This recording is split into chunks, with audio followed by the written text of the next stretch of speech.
Good afternoon, everybody. I'm Sandi Procter, and welcome to the latest event of the tennis volunteer community. I'm very excited to tell you that direct from Melbourne, late in the evening over there, we have Sandi Procter joining us, LTA President. Welcome, Sandi. You're on mute, Sandi. Thank you very much, Simon.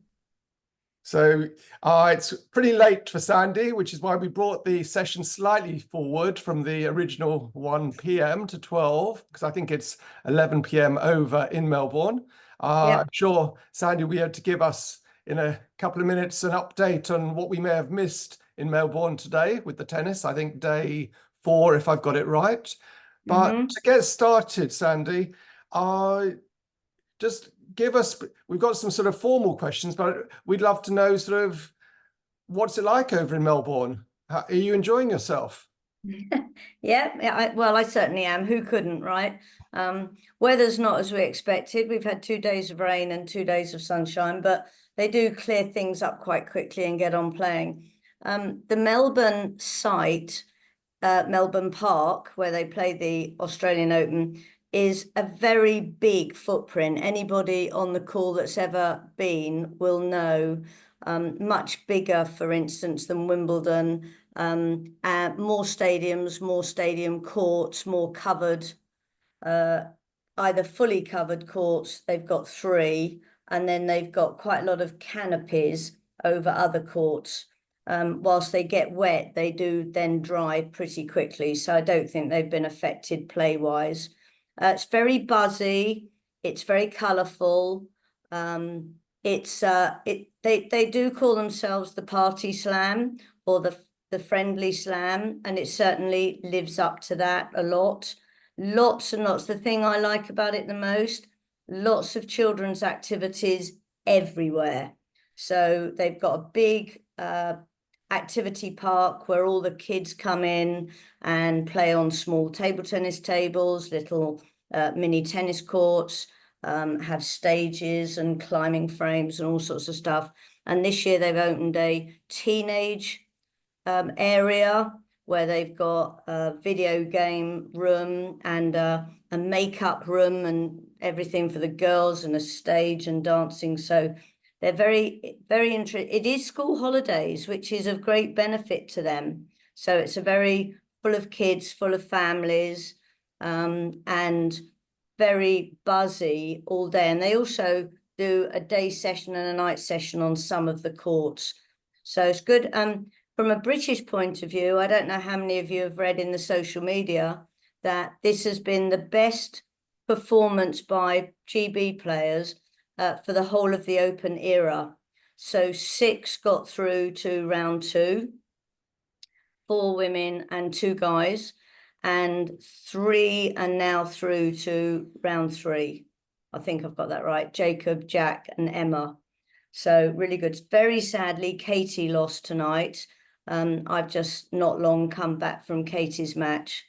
So I mean, she'll be a bit sad about that. And our doubles players are starting to appear. Neil and Joe have already won, and a few of the others have won.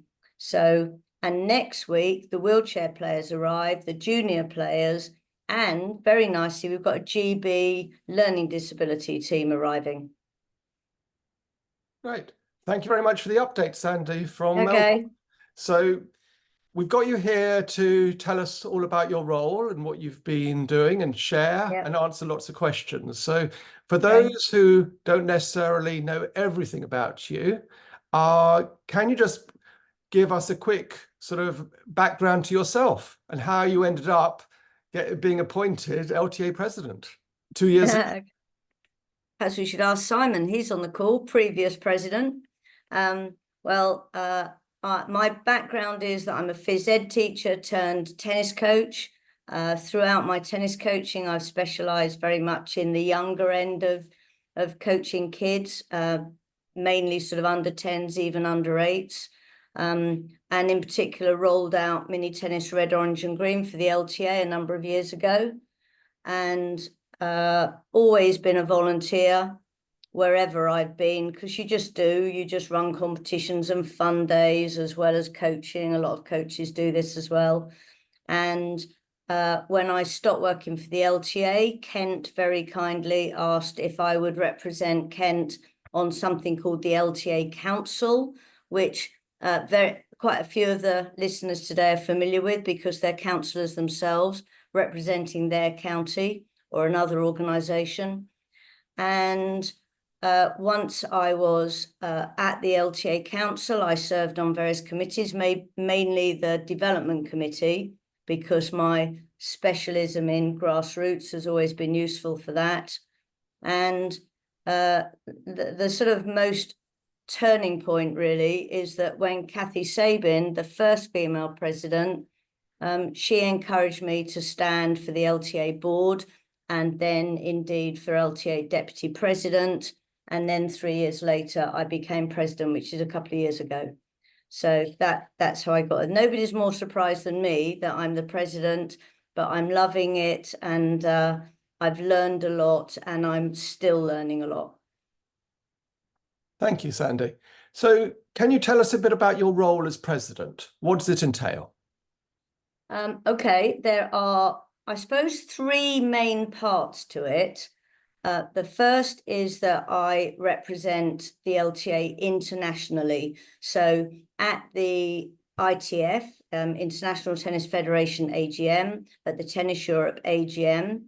So I would go along to that with the deputy president and also represent the LTA, if you like, at Davis Cup, Billie Jean King Cup, hosting the officials if we're at a home match or if we're at a away match, visiting the hosting officials. And also that's how I come to the Grand Slams, representing the LTA here and meeting a lot of other international people. So that's the first part of my role. The second part is to lead the LTA Council, the council that I became part of in 2011. I now lead that. It's a council of approximately 51 representatives. All of you guys on the call are presumably in a county, and you will have a county tennis association, and you will have a representative on that called an LTA councillor. And that's, if you like, my big team. They represent other bodies like ABTO, the officiating body, Seniors Tennis GB, and a few others. And we have some independent councillors too. So that's the second part of my role. And the third part of my role is really ceremonial. Lots of presenting trophies and awards. As some of you may have seen, I do awesomely go on to centre court and am part of the Wimbledon finals presentation party, and also present awards, present other trophies like at Queen's and some of the other tournaments, some of the junior events, some of the county cup events. So very much a sort of a presenter and presenting trophies and awards. So they're the 3 main parts of my role. Oh, that was only 2, wasn't it? So you didn't pick me up there, Simon. It was kind of 3. Okay. The third one was that I visit lots and lots of counties and go and visit clubs, counties, meet volunteers and support them in any way I can. Lovely. Thank you, Sandi. So you're 2 years into your 3-year position as president. You were deputy president, so you did a lot during that period as well. What would you say in the first 2 years have been your achievements? I know it's a hard question, but hopefully you can. Yeah, it's interesting because you told me you would ask me this, and so it's made me think quite hard about how my last few years have gone, and the years as deputy and have rolled a bit into the years as president. My focus has largely been on engagement, communications, women's leadership, and recognition. So to say a little bit more about those 4 things, what I think, and this is, by the way, I can't talk about any of these things as if they're my achievements. These are things I've tried to focus on, but but with the team that I work with, i.e. all the councillors. So the engagement piece has been focused on trying to engage with more county volunteers. So not just the councillors, but also I've set up a twice-a-year forum for county chairs and organisation chairs, because the chairs were feeling a little kind of out of the loop sometimes. And I sort of brought them together, and we meet in small groups. And it's a chance for chairs to get together with me and Roy, my deputy, and ask us questions, us share information, but in addition, they share information with each other, and we find commonalities around challenges and good practice. So that's a big sort of engagement piece. And by engaging with county volunteers and making them feel more part of the family, I'm hoping, therefore, they are able to, in turn, engage with many of the venue volunteers, you guys that are on the call today. So that brings me on to communications. And I've worked really hard to try and use lots of different ways of communicating information to the councillors or to the county volunteers via the councillors. We use a WhatsApp group. We obviously use email. We've got a brilliant hub where lots of the communications are now stored, thanks to Abby Lynch, who many of you will know.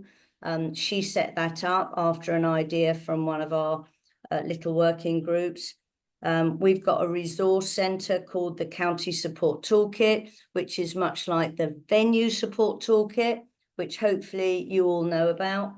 And we've also got a newsletter, which was an idea that I had during COVID, in fact, when we were all feeling a little bit remote and fed up, and to try and lift our spirits and keep information flowing. I started this newsletter called the One Team Bulletin, and strangely enough, it's still going. So it's post-COVID, it's now only quarterly, whereas it started off weekly. And it's a way of sharing good news stories. And if say, one county like Lincolnshire or Cambridgeshire are running a brilliant activity for kids with learning disabilities, they share that, and I put a news piece from them into the newsletter, and it might give other people ideas. So we recently had a piece of news from Cheshire about a walking tennis competition between 3 counties. And the next thing you know, we've got other counties getting together and doing the same thing. So a real idea sharing and news sharing. So Sandi, on that, yeah. Obviously we've got a lot of volunteers who are not at county level. So how do they get to hear about all of that very interesting information that you're giving to the counties?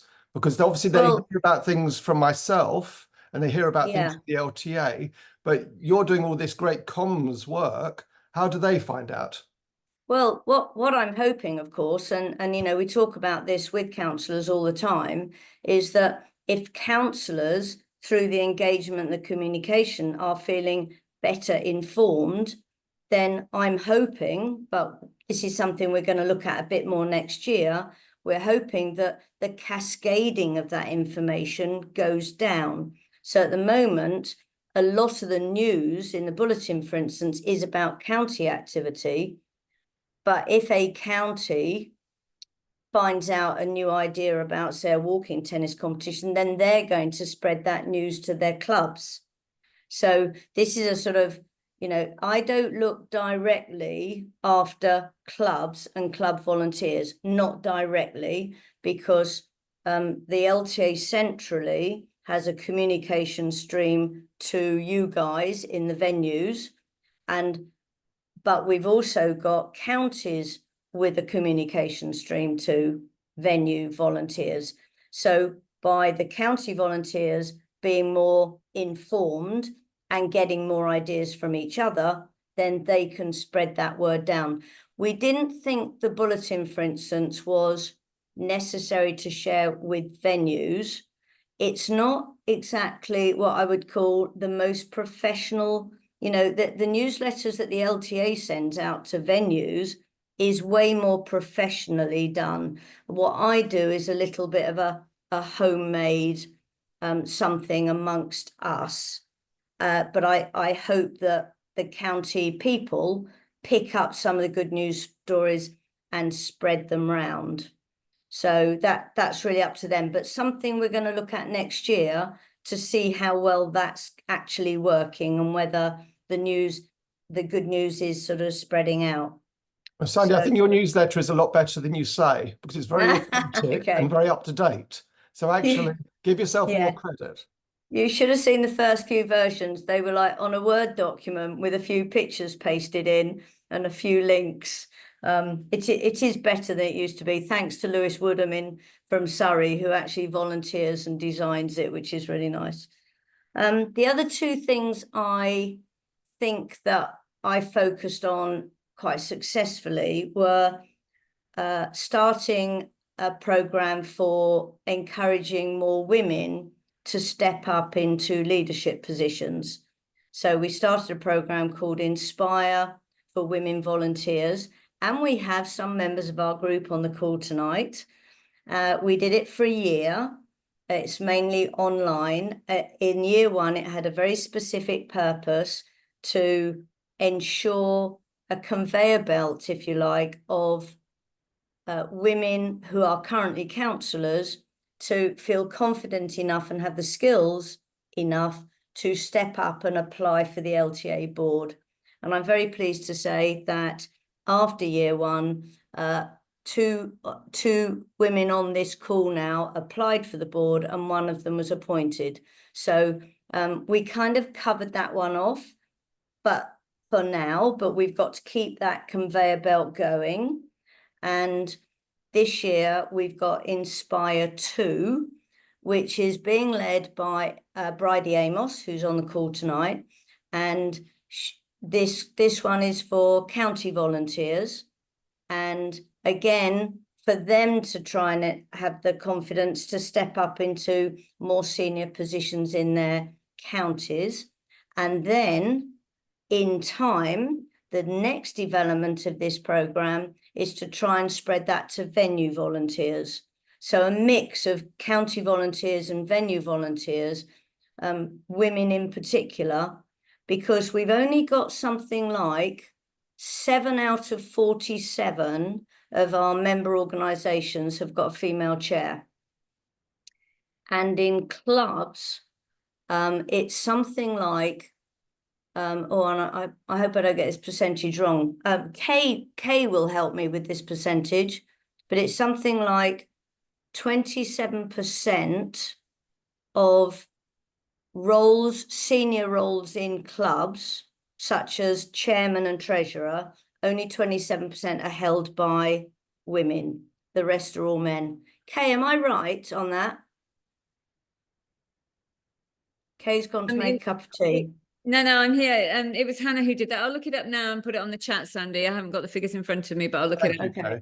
So, Sandi, on that, so obviously great initiative, first year and second year. If you, at any of the levels you've talked about, county or eventually venue, club level, want to get involved, do you have to be nominated or invited? What's the process to getting involved? Because obviously it's very interesting and a lot of people don't know about it. Well, it's early days and we're only on Inspire 2. Inspire 1 was done by a combination of invitation to all the councillors and an application. The second Inspire, through the councillors and counties, we gave them all the information and asked them to make the invitations to women in their groups of anybody they thought would like to do it. And we had we took 16 of those who applied. So the process will always be to invite people to apply. So it'll be perfectly open. When we then we don't know when Inspire 3 will go out, but we anticipate sometime in 2026. Then we will send that out and invite people to apply for it. So perfectly open. It's not a massive commitment. It's 6 to 7 hours a month online, a 1 hour meeting every month with a guest speaker or a discussion. And then we try and get face-to-face about once every quarter. Okay, great. Then you've so got one more. You've got one more achievement. I have.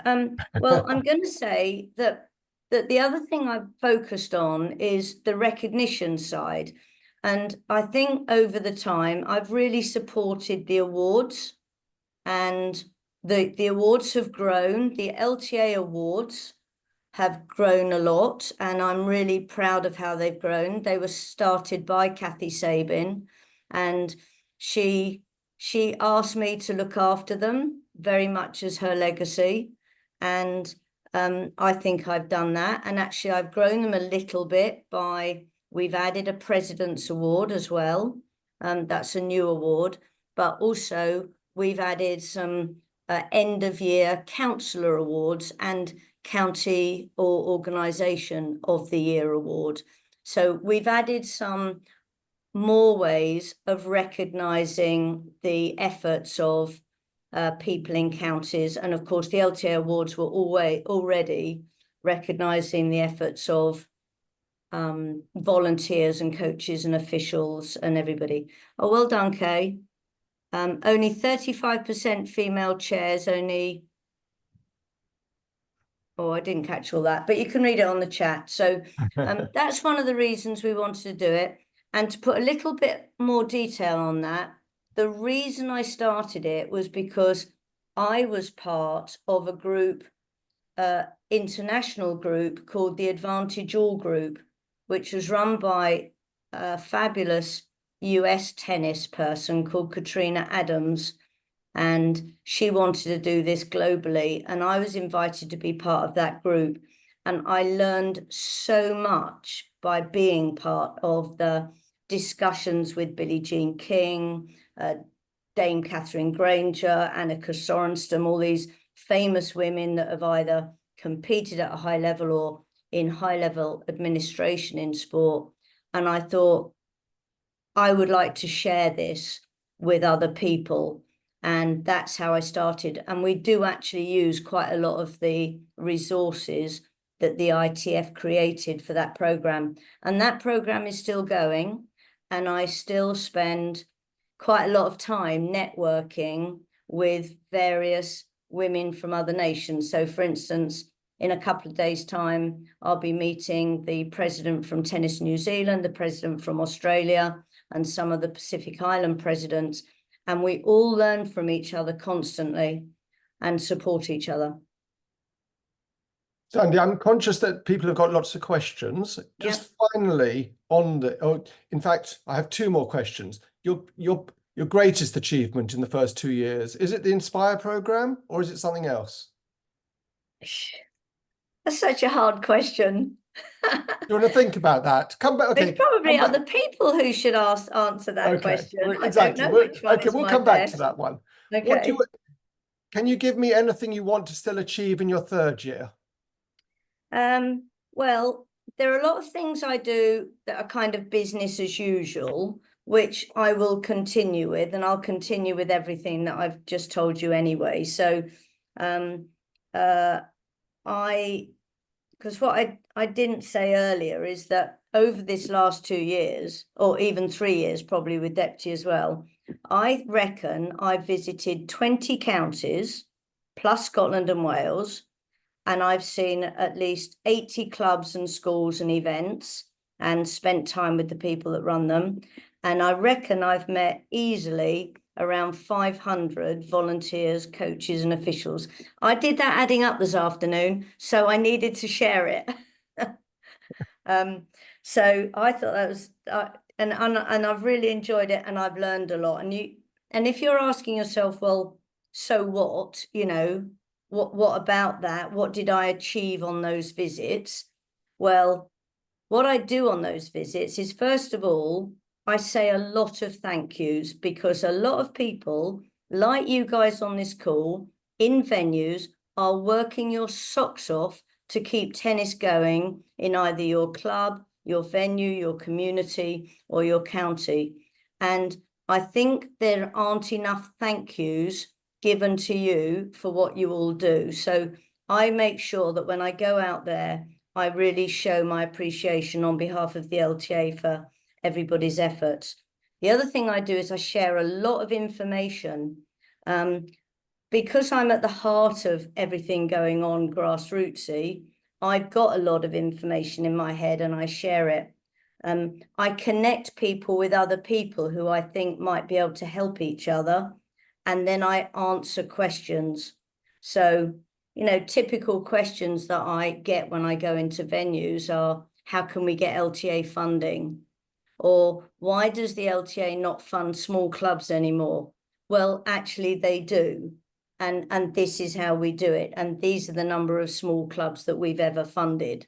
And, you know, so lots of misperceptions out there that I'm able to deliver the information face to face. So that's what I do. And I want that to be one of the things that gets better in next year. Not necessarily by me, because I can't be a one-man band going out and visiting 8,000 clubs around the country.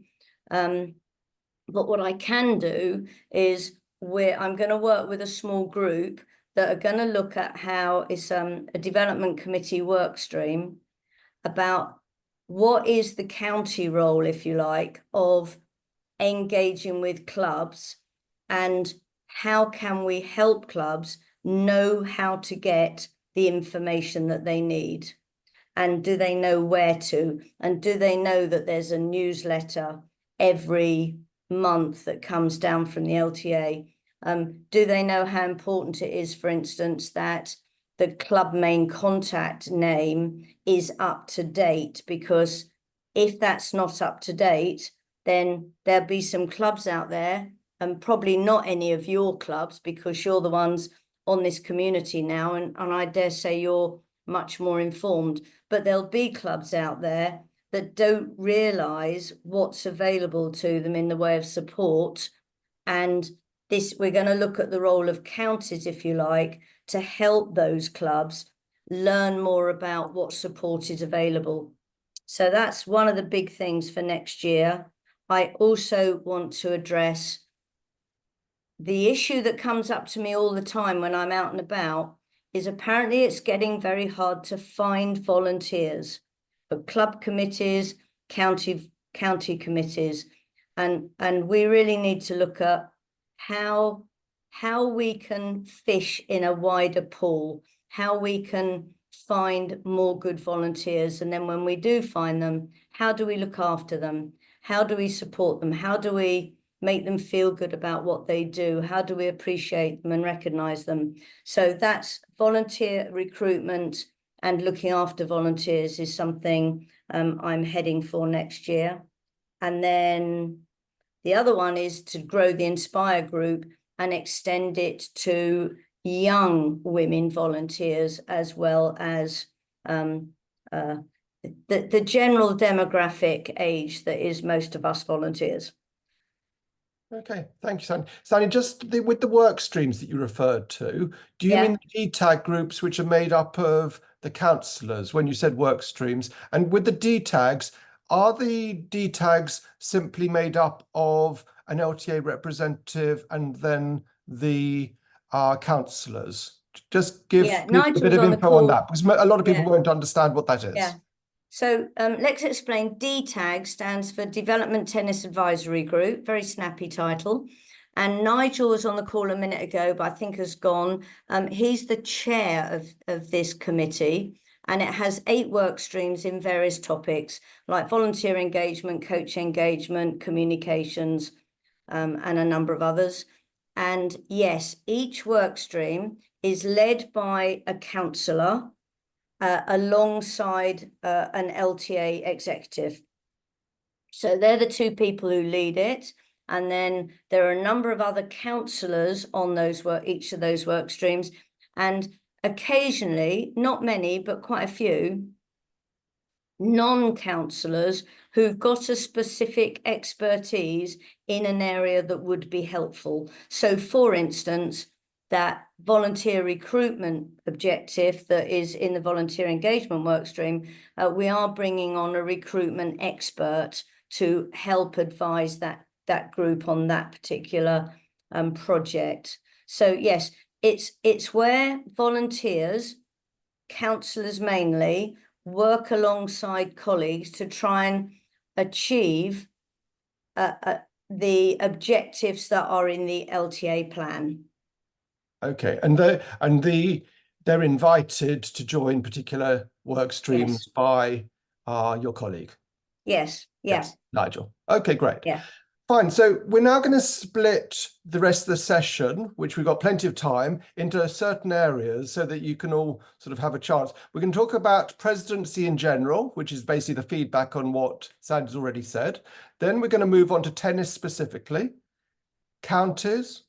We're going to cover pickleball, governance, paddle, and that should take us to the end. So if you've got particular questions, save them for those particular areas, but I will move the conversation on if I feel that there's nothing in a particular area. So I've got questions I can ask. If I don't have time, I will simply get answers to those questions later and share them with everybody. But who would like to go first? And where are you from? Hands up electronically if possible.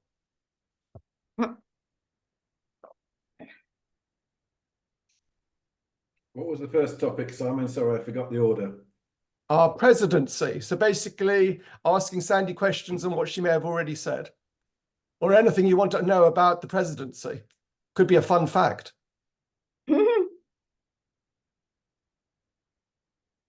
Okay, I'll start while you're all thinking about it. So Sandy, just a few quick fires. When does your actual presidency end? It ends at the end of 2025, so in precisely 11 months and 2 weeks. And is that the same for your deputy and vice president? My deputy president ends at the same time. So the president and deputy president run at the same time, yes. Okay. And what is the nomination process then for your successor? It's an open process. The eligibility is from council. So it is one of the councillors who has to become the next president, and they can apply. And then depending on how many apply, then there's possibly a small election to get it down to 3 candidates, and then it's an interview process. So a little bit of a combination of 2 or 3 things. This is quite a new process. It only came in for when I applied 3 years ago. And is the interview process by people in tennis or LTA people? Good question. Who is it? It's a nominations committee from the board. So it'll be a combination of people like myself, the tennis people on the board and the independents on the board. So aside from the councillors, clubs, venues, officials, coaches don't actually have input on that? No, that's right, because venues and clubs are not members of the LTA. It's counties and other bodies that are members of the LTA who have a councillor. Clubs and venues they register with the LTA, but they're members of their county organisations. So no, you're right, there's no input. I guess there could be feedback in the sense that if somebody's in a club and they took an interest in this, through their counsellor, they can certainly maybe at least find out what's going on. Okay, and a couple of other questions on that. The deputy president, I know the answer to this one, but do they automatically become president? I think you've kind of answered that already, but obviously they go through the same process. Again, it's open, so we have to do these sequentially. So the first appointment will be president, and that'll be in it's open now until March, and then the decision will be made in March. and then it'll open for Deputy President, at which time the decision for that one will be made in June. Okay. And the original framework of the LTA was sort of set up by a few counties all those many years ago. Does the framework of the counties now get set and supported by the council and therefore the president? I'm not sure what you mean by framework. Oh, from a governance perspective, yes. From a governance perspective. So things have changed in this area recently. The counties, first of all, are independent bodies. They are members of the LTA, and they're funded by the LTA, but their own members are the clubs and venues and community programs. So the structure's been like that forever. The governance side of things is very much comes down to us from Sport England, and not all of the governance, but certain governance standards come from Sport England, so that all sports in this country are governed in the same way and have got good things like good safeguarding policies, good recruiting, good attitudes towards diversity and inclusion, and also things that are given to us by Sport England's framework are things like length of terms of office, and that's something that's changed quite recently. So, for instance, a councillor in the past could be a councillor for 30, 40 years, but now there's a 9-year term limit on being a councillor. And this is thought to be good practice and is applied in all sports in the UK, or all sports in England. Slightly different in Scotland and Wales, but not massively different. Okay. And you mentioned earlier on about how when you go out into the field and visit clubs, for example, there was the misinformation, if you like. I think you described it a little bit like that with reference to funding, for example, within clubs. How do you, because you've got all these different things that you're looking after, how do you get information and feedback about what's actually going on at grassroots level that you can then, when you go to the board, have a real impact to support the volunteers who are running the clubs on a day-to-day basis? Where do you get that information? Because you can't be visiting, as you said, you've spoken to 500 volunteers, but there's huge amounts of things going on all the time. Yeah. There are all sorts of ways, really. I mean, the councillors, for instance, are out there too. So councillors are visiting clubs all the time as part of their job, and their team within their counties are also visiting clubs. So there are lots of people that are picking up information from clubs and volunteers in clubs and coaches and officials and feeding it in all the time. So, for instance, when we meet as a council, we'll have various discussion groups on various topics. So, for instance, in the December meeting, we had quite a big discussion on the coaching workforce and the fact that it's coming in from a lot of clubs, that there's a shortage of coaches out there. So this is the kind of information that is picked up by the workforce, if you like, out there. Now, we have got a second workforce out there who are the paid employees. So we do have a national delivery team. They're all paid employees, paid by the LTA, to be out in the regions and the counties, and they also connect with clubs to a degree. Now, they can't obviously spread themselves so thin. They have to look at the areas where they can make the most impact. And in particular, they would spend quite a lot of time talking to local authorities. And I don't know how many people on this call know that, for instance, we've just resurfaced about 3,500 park tennis courts around the UK. Tennis Scotland, Wales and England, and on the back of some government money and some Tennis Foundation money. Now, a lot of that has happened because our national delivery team have made great relationships with local authorities, because it's not like the LTA and the government paid all that money, the local authorities did too. So it unlocked local money, and it's been a tremendously successful project. So that's how those kind of delivery teams, so the delivery team that is paid by the LTA, and then in addition, all the volunteers in the counties are both in touch constantly with venues and volunteers. And I really hope that all the people on the call today feel connected in some way to either your county. You may not be connected to both, but either your county or to your regional delivery team, depending on the size and what kind of area you're in and what kind of activities you do. But you all should feel connected and supported by somebody. Okay, do we have any other questions? We've got no hands up with reference to presidency and that side of the role. Does that mean everybody's clear on everything? Should we move? We can move on. I'd love to have some people wanting to say something, but I can carry on if required. Okay, we've got Julie. Julie wants to say something. Mandy, you can put your electronic hand up rather than your real hand in a moment, but I can see you're there. Go on, Julie. Hello, hi Sandy, and thank you, Simon. I just thought I'd ask probably a slightly broader question. I don't know anybody that knows more about tennis than you do, and I've learned a lot from you in the past 2 years. But you say you've learned a lot in the past 2 years in the role. What has been your most surprising learning? Sorry, that might be a really tricky question. Okay. Thanks, Julie.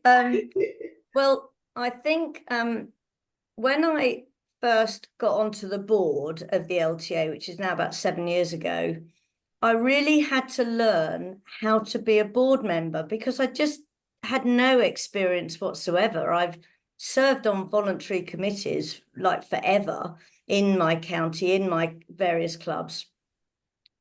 But being on a board of a national governing body the size of the LTA was probably a little bit scary for me. So that was probably my biggest learning then, was how to behave on the board, how to work with other board members.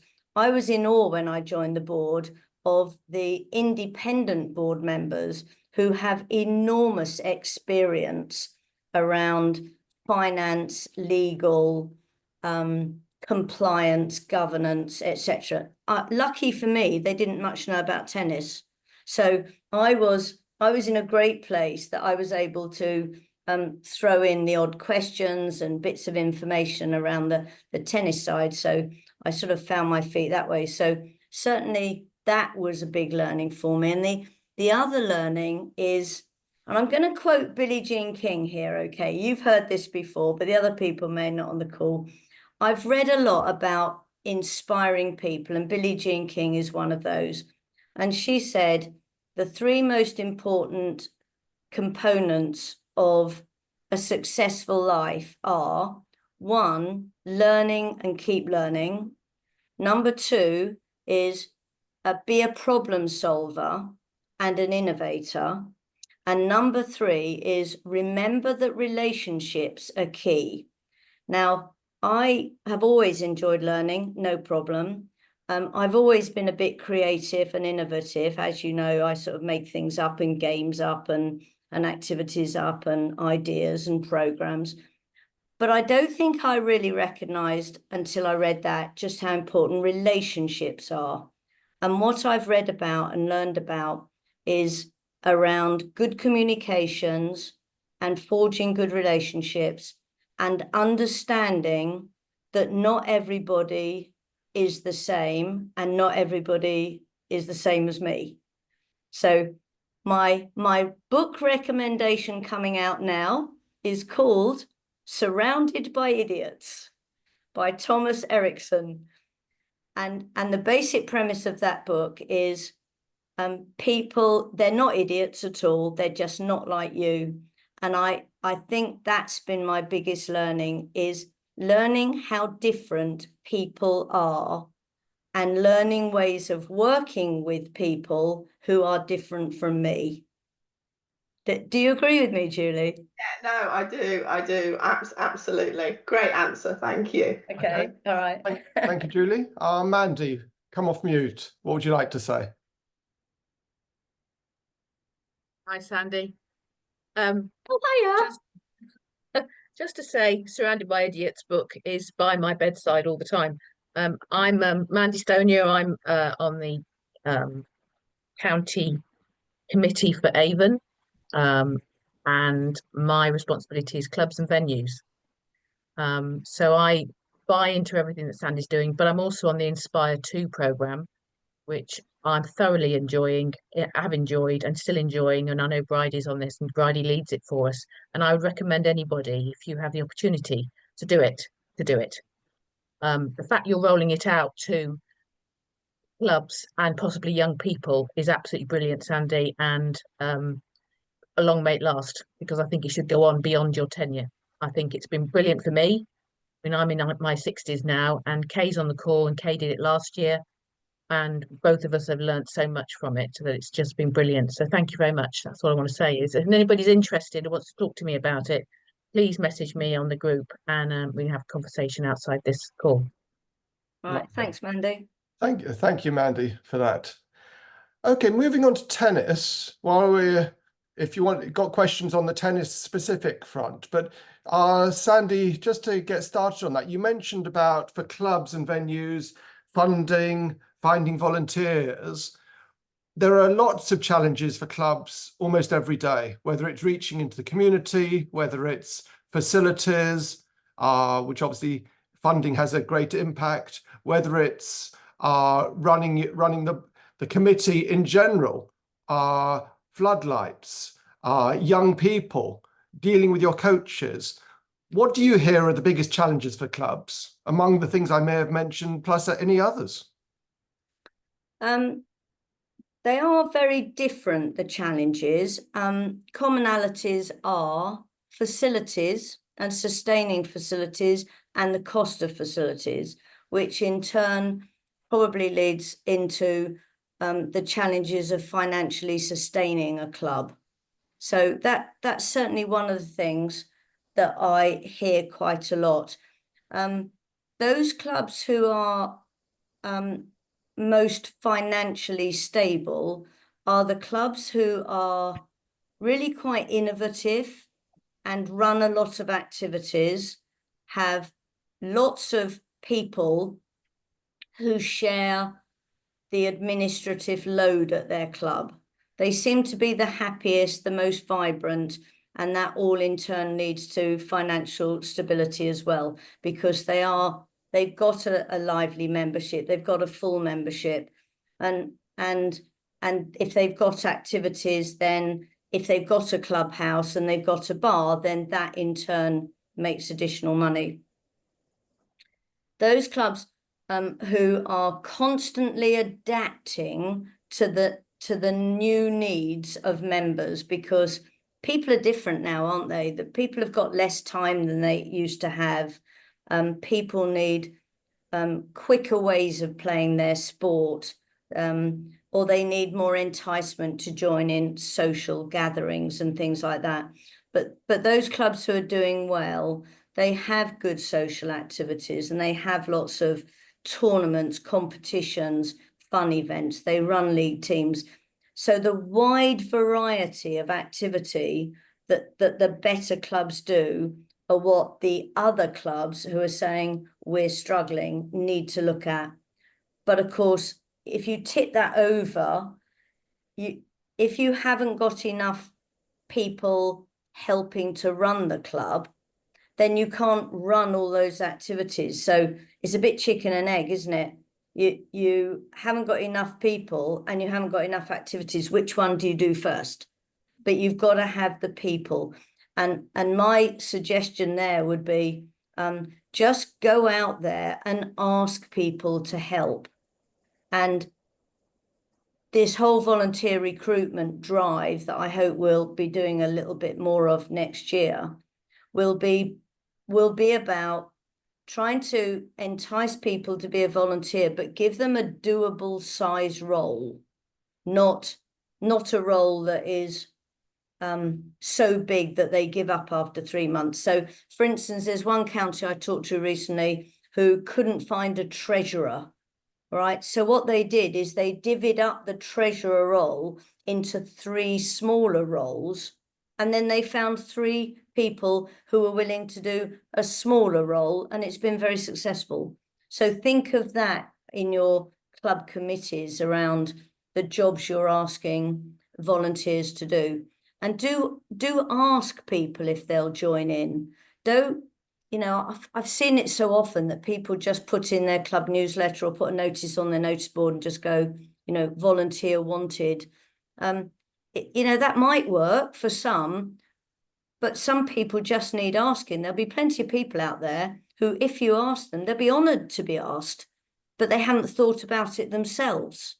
So you've got to kind of get out there. And when I was coaching, I'm a bit like Mandy. I coached the little kids, as I said earlier. Now, little kids' mums and dads are right picking for volunteering. So get out there and just ask any of those mums of dads of the little kids that have started to learn to play. They will volunteer and do a small job. Kay's got a great, you've got a volunteering thing, haven't you, where you talk about getting volunteers in and giving them small bite-sized jobs. But then Kay's done a great video which I can share with everybody that's afterwards right. about how to recruit more volunteers. So I will share that with everybody afterwards. Brilliant. And she's done a lot of work on that at her club and beyond. So you're quite right. And then my follow-up would be is you've got to do quite a lot more than just recruit them. You've actually got to look after them when you've recruited them. You've actually, even when you first recruit them, you've got to talk to them about what is the job that you've just given them to do, how to do it, how long it will take, what kind of support they'll get, who they can go to. Some people will make great volunteers, but they're not very techie, so they might need a little bit of techie assistance, but they'll be great at meeting and greeting at the door of a tournament or something like that, but they don't want to actually sit at a computer because that's not their thing. So you have to find the kind of the right jobs for the right people. So if you go back to the very original question, what are the most common challenges? Financially keeping your club afloat by doing lots of activities, but then having the people to actually be able to do that. And the more people you've got, the better chance you've got of running those activities. And then within those, you've got all things like you've got to have a good agreement with your coach. You know, it's a no-brainer. Got to have a good agreement with your coach. Don't treat a coach badly, but equally don't let your coach treat your club badly. It's got to be a relationship that really works together. A mutually beneficial relationship, I always say. Absolutely. Good words. Thank you, Simon. There's a question from Sandrine Harvey in the chat. So if some of you want to give some feedback on that in a moment. In the meantime, also Annie is going to put some of our future events onto our chat shortly. And also, if any of you aren't members of either our volunteer community on Facebook, the joining instructions will be given there. Also, we have a paddle community, and also, what's the other community I was going to mention?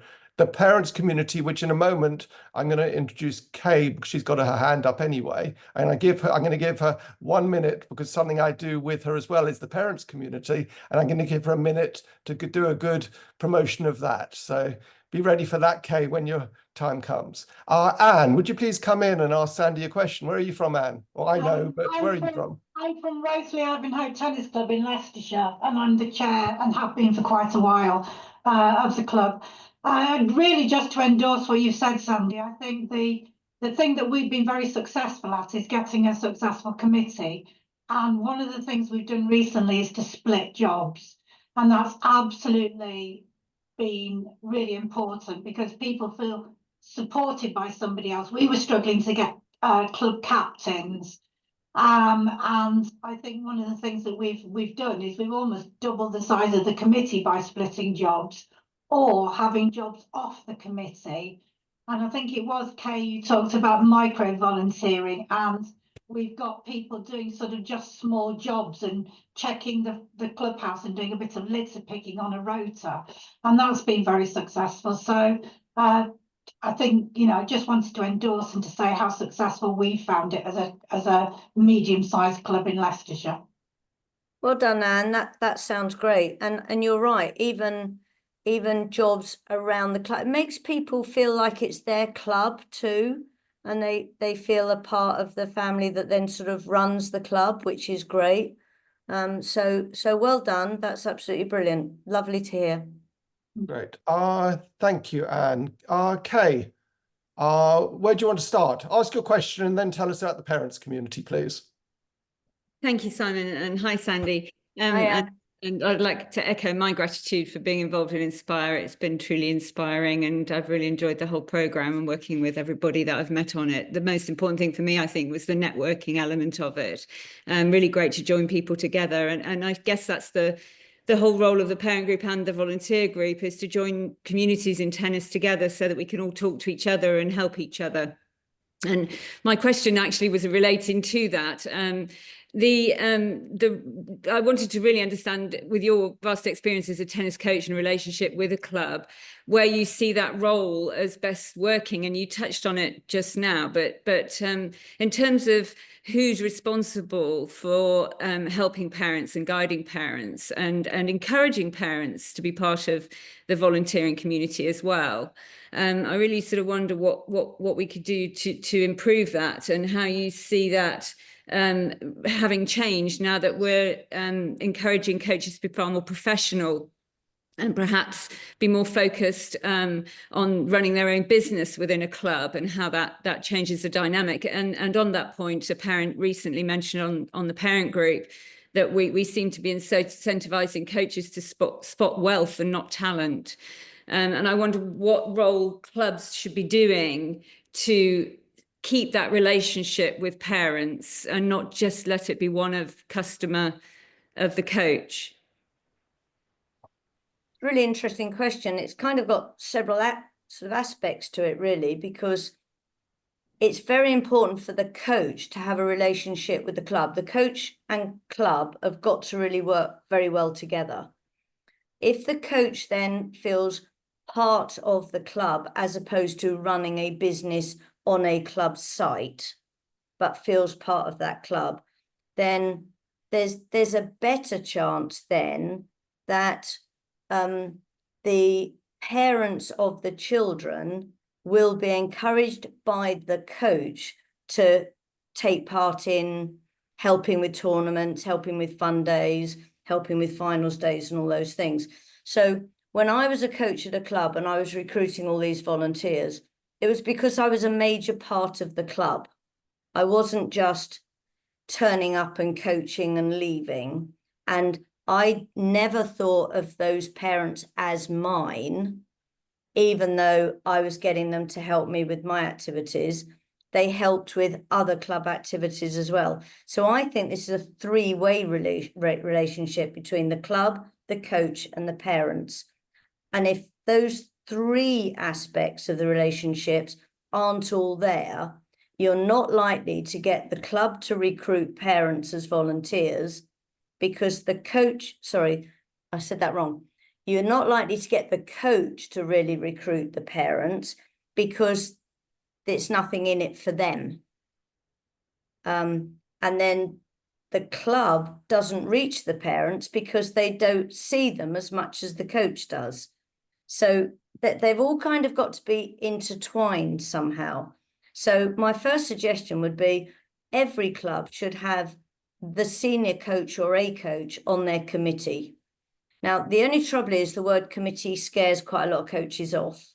So be careful how you present that to a coach, but really make sure. It's quite surprising when I go and visit clubs that I find I visit and I meet the volunteers on the committee. And when I ask about the coach, they don't actually know whether their coach is accredited, completed their safeguarding, how many people they've got on their program, what kind of lessons they're doing, what kind of competitions they're running. They kind of just hand it over to the coach and then let them get on with it. Well, club committees, club volunteers, take an interest in what your coach is doing.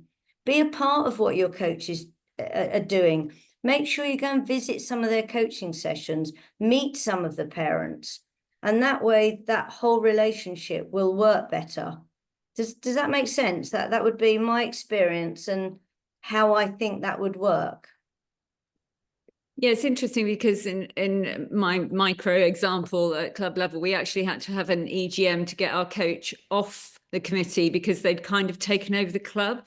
And that was just a historic thing. And you know, it's an interesting dynamic because I think if the coach is very commercially focused, then people step back from volunteering. So it's not just the parents, actually the volunteers as well.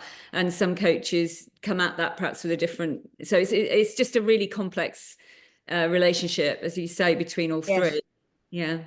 And that commercialism point is quite interesting from the point of view of managing the club. Quite a lot of clubs now have got professional managers, the bigger ones, and there's a danger there that the members of the club then don't feel they need to volunteer because they've got paid staff.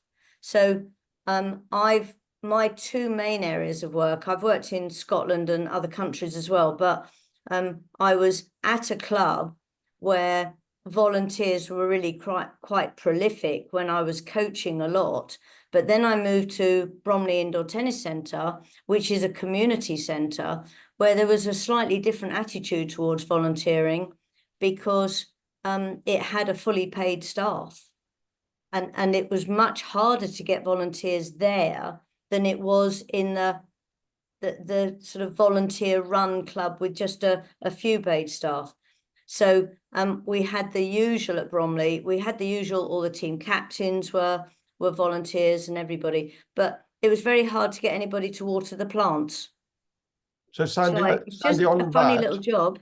Sandi, I think the over professionalization of tennis in general does put volunteers off because members are becoming customers instead of being members. Now, the majority of clubs are still run by members, but I think we need to remember across, especially at a national level, that over-professionalization does lead to some additional issues and problems.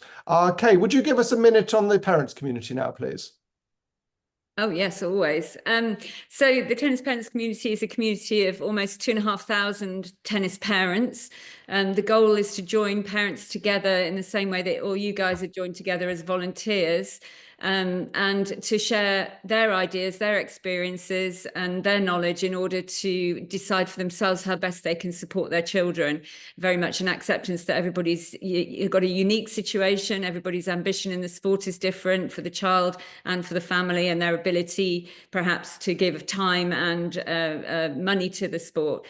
So really just to encourage all venues to tell their parents in the venue about the tennis parents community, so that they can join us. And we also hold Q&As for parents and challenge the LTA a little bit as well to answer questions like who should be educating parents, which department is responsible for that, and what are the needs of parents in a much broader sense than just supporting them through the competition pathways.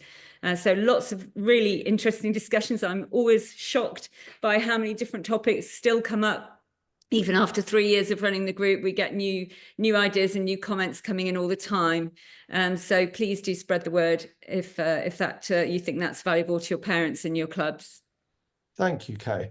We're going to move on to Padel in a second, but just another quick question has come in for a quick answer, Sandi, please.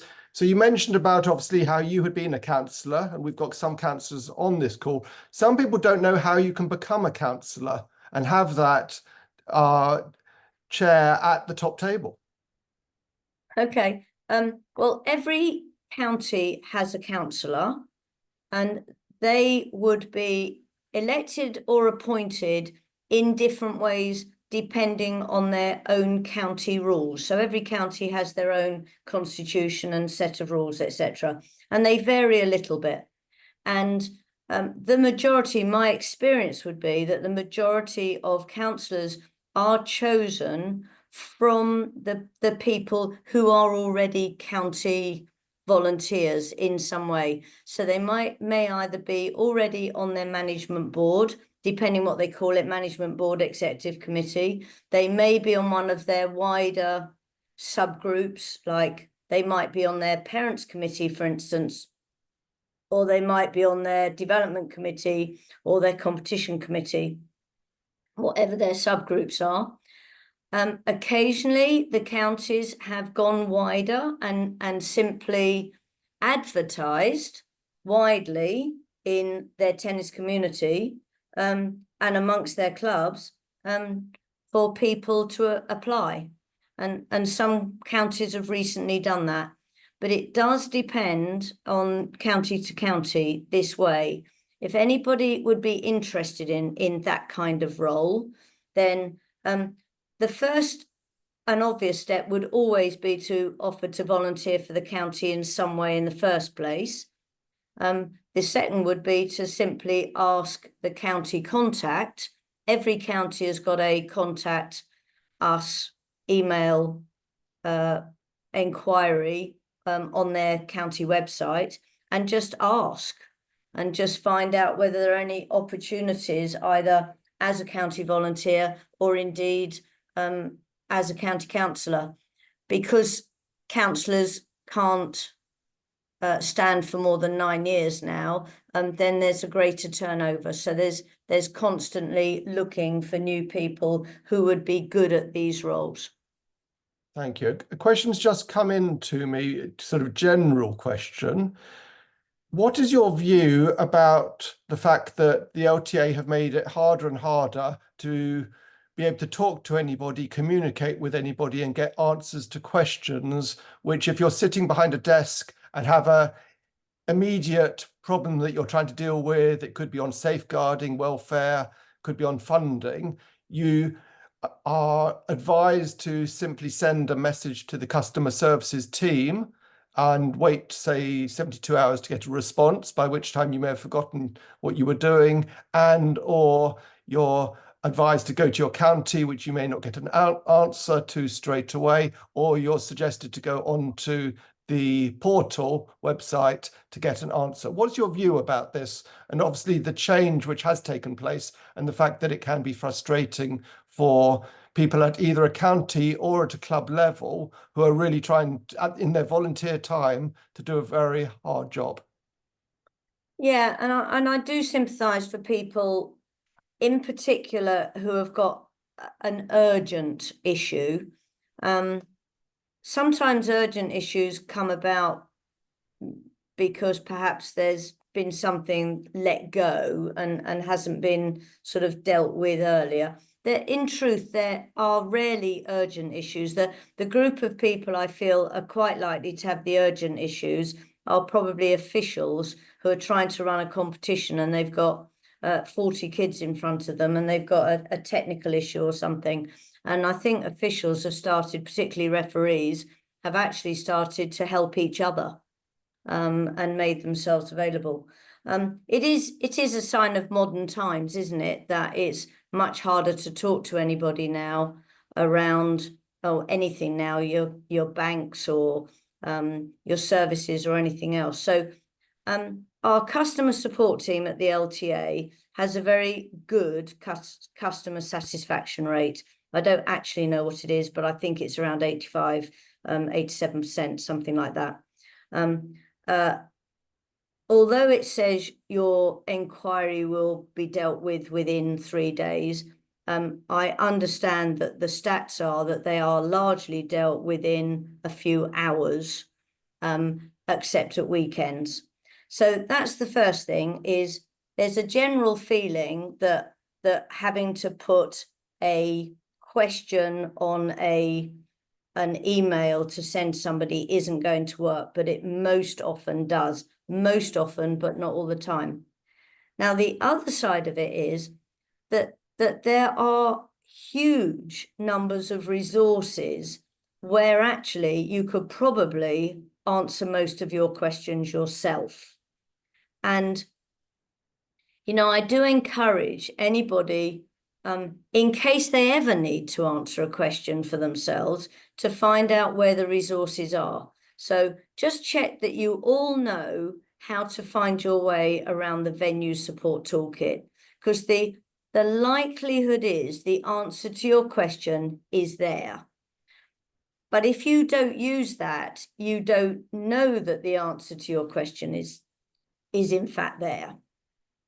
So, you know, I think for the most part, the LTA guys that made this decision, which is obviously largely the CEO and his exec team, they have put behind it the most immense set of resources and Q&As and help that, if people can learn to help themselves, would probably answer most of the questions themselves. You're also a great place to get questions answered, aren't you, Simon? This tennis volunteer community has added a lot to where people can get answers. So I think there's a lot more that is possible around helping each other, helping yourselves. And I don't believe there should be many occasions when it is absolutely urgent to get an answer right now, other than safeguarding, and there is a safeguarding way of getting through for something urgent. Okay, thank you, Sandi. And it often, rather than trying to find the actual information on the toolkit, one of the methods that I use, and I know others you do use it as well, is simply to go via Google or any other search engine to find the information, or even use the AI tools, which can speed up these days as well. So, and actually, let me put an extra word in for your county offices, because, I mean, I don't know, they're not all called county offices, and again, counties are different sizes and they're manned in different ways.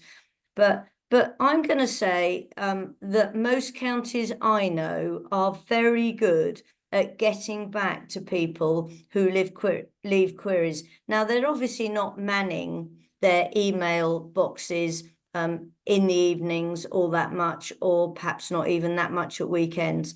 But in business hours, I would put money on counties being very good at getting back to any queries. Thank you, Sandi. Sandi, moving on to Padel for a moment. Obviously, some counties have got quite a lot of Padel now. Some haven't got any just yet. And it's a very fast-moving area where the commercial operators are taking priority at the moment, but the idea of some less commercial orientated Padel courts being made available is starting to happen, and some clubs are getting some funding as well in a slightly less commercial model. Is the LTA focused too much on Padel right now to the detriment of tennis? Has Padel taken priority? Well, the basic answer to that is no. I'm actually a Tennis Foundation trustee, so that means I see quite a lot of the information, and indeed facility project funding comes through a small panel of us if it's over a certain amount of money. We've invested a fair amount in Padel over the last 2 or 3 years, but we've invested much more in tennis.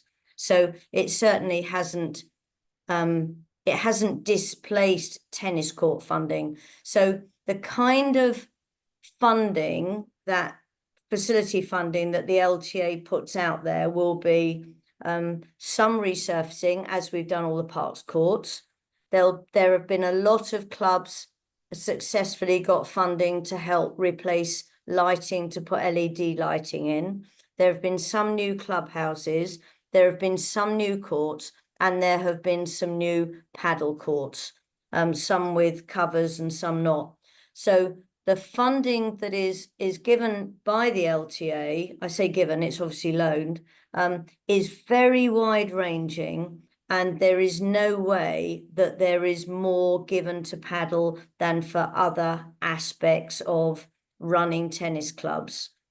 And I think, just to add a little bit more, of course, the growth of paddle is only partly in the clubs, because you mentioned the commercial operators have probably built, I don't know the stats on this, but they've probably got more courts in separate independent operators than there are in clubs. There are both.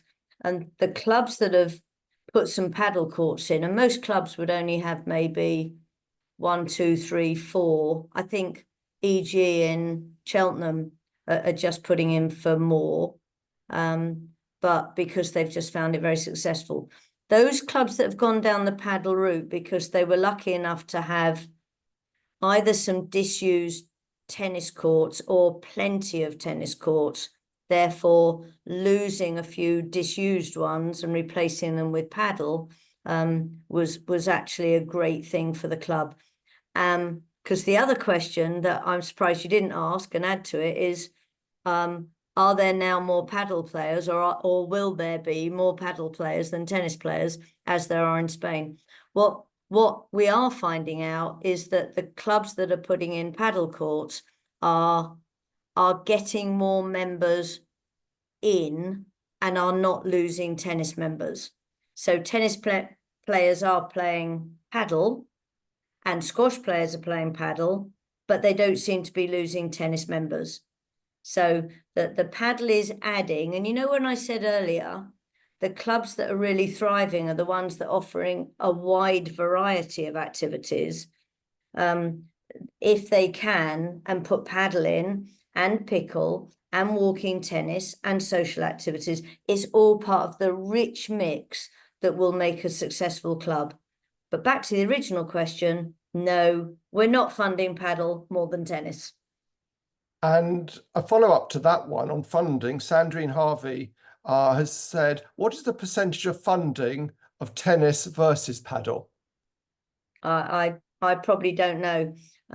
It's something Scott would know. He's proper stats man, Scott. He's absolutely brilliant.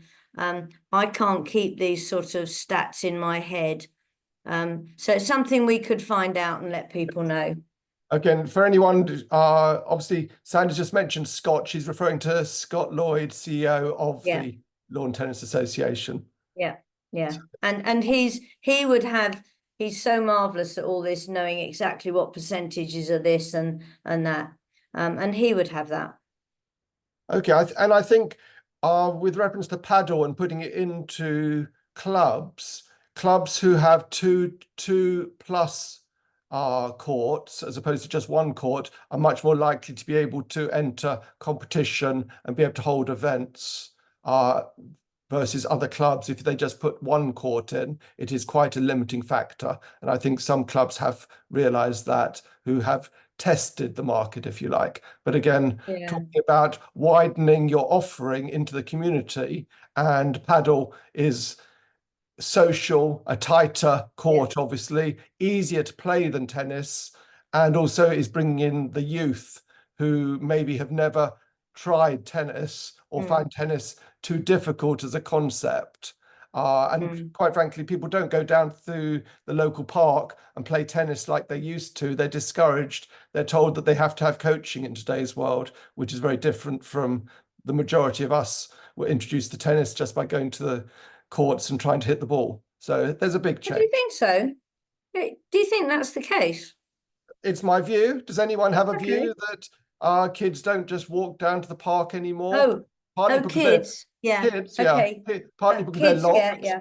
They're locked, the courts, in a lot of cases. They can't just get easy access to them. It could just be me who has that view. But kids are encouraged to have coaching. Parents are kind of encouraged that kids have to have coaching for tennis these days. Might just be my view. Yeah, I think children are generally more organised in life nowadays. I don't think it's just tennis.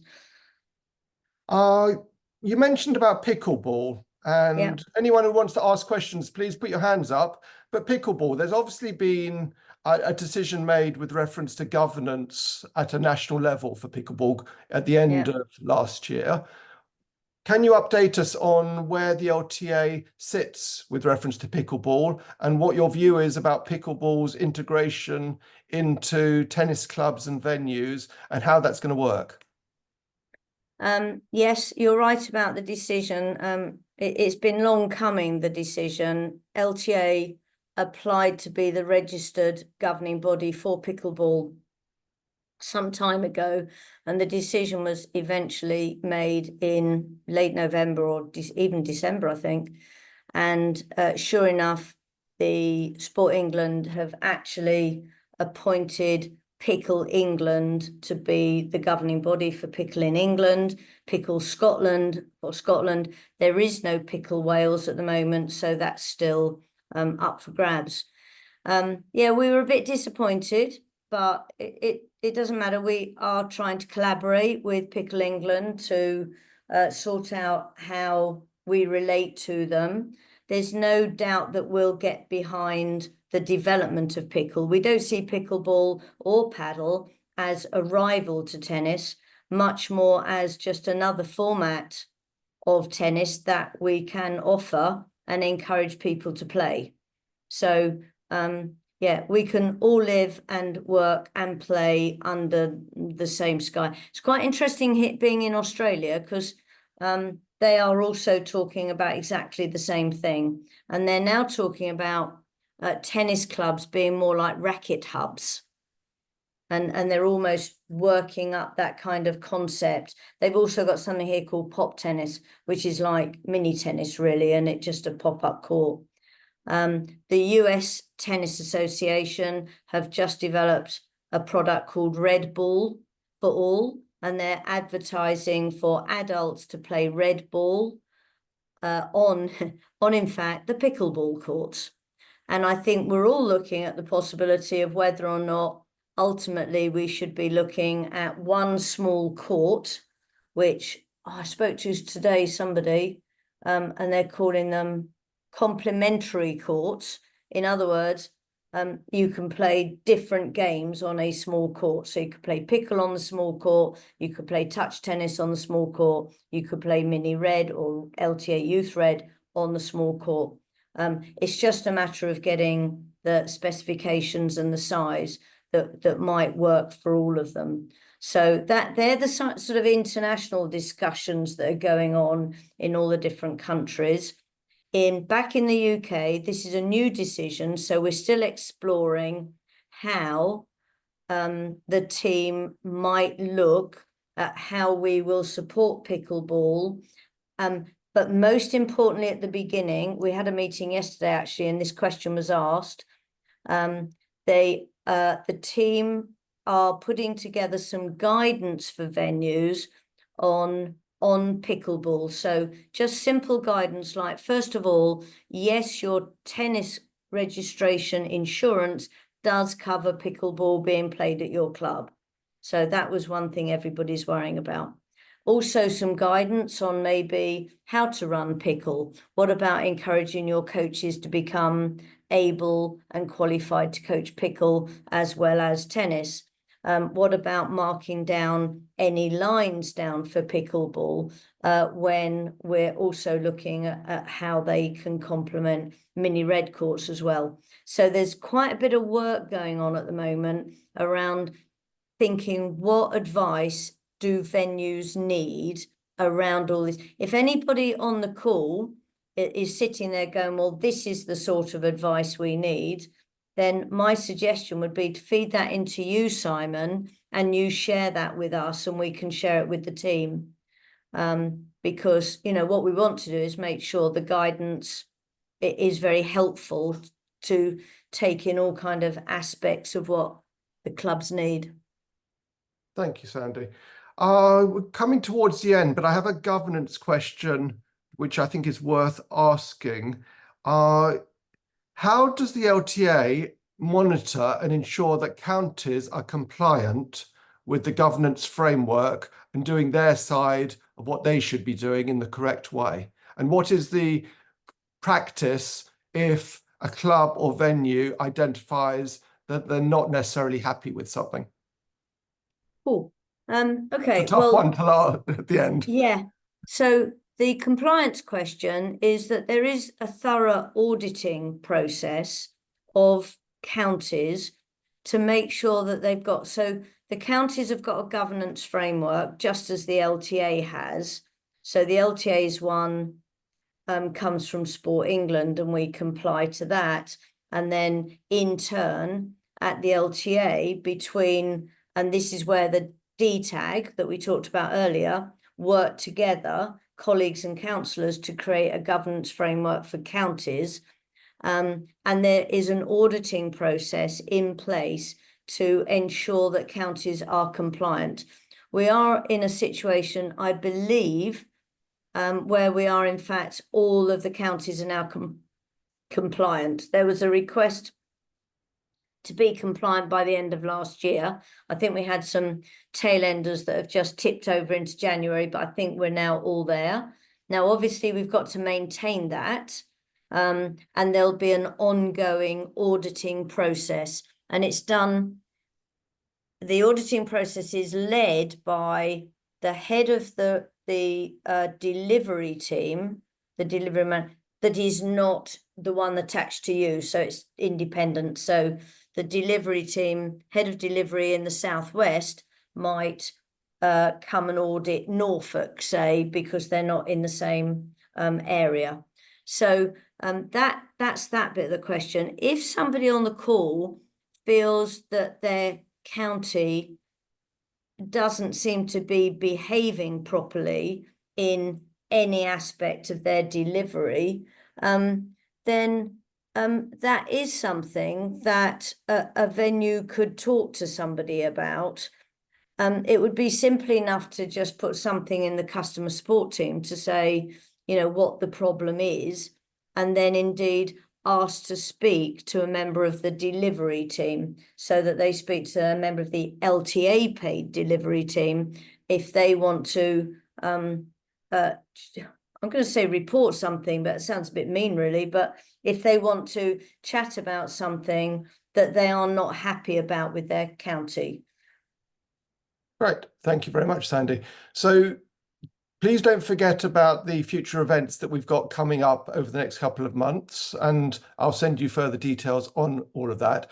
We've also about to launch, very excited to say that we're about to launch the Tennis Volunteer Community Directory, which will give the opportunity, which we've never had before, for our members, over 2,500 members on Facebook, and overall, including clubs and venues, over 5,000 now that we are connected with, giving them the opportunity to nominate those services and products which are useful to them at their venues that they'd like to make available to other clubs and venues across England, Scotland and Wales, and even further beyond. So look out for the details on that, but you will have the opportunity to nominate all of those items which will be entered into, after contact with the suppliers of the goods or services, entered into a directory for the use of everybody. So that's coming up soon. Thank you so much, Sandy, for joining us today. Jim Hunter's got a question. Ah, yes. Someone's got a question. Yeah, hi, Jim Hunter, Secretary at Leadingworth Tennis Club.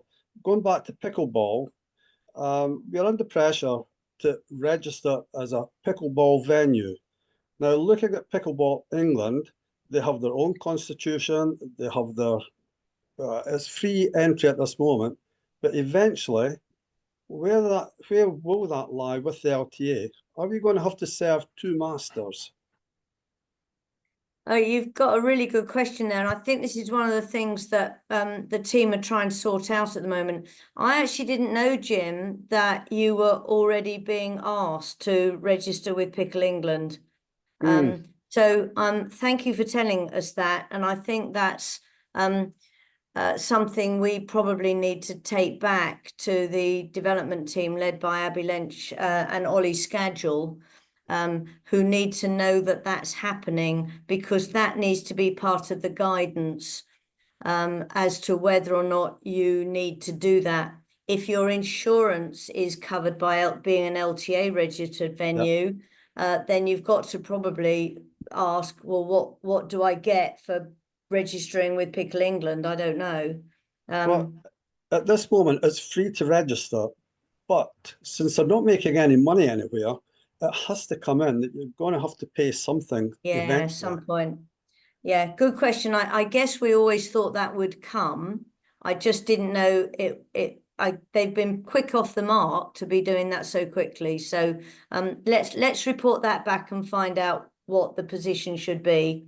And Simon, if you could follow that up in particular for Jim, but we'll obviously feed that back. Sure. Thank you.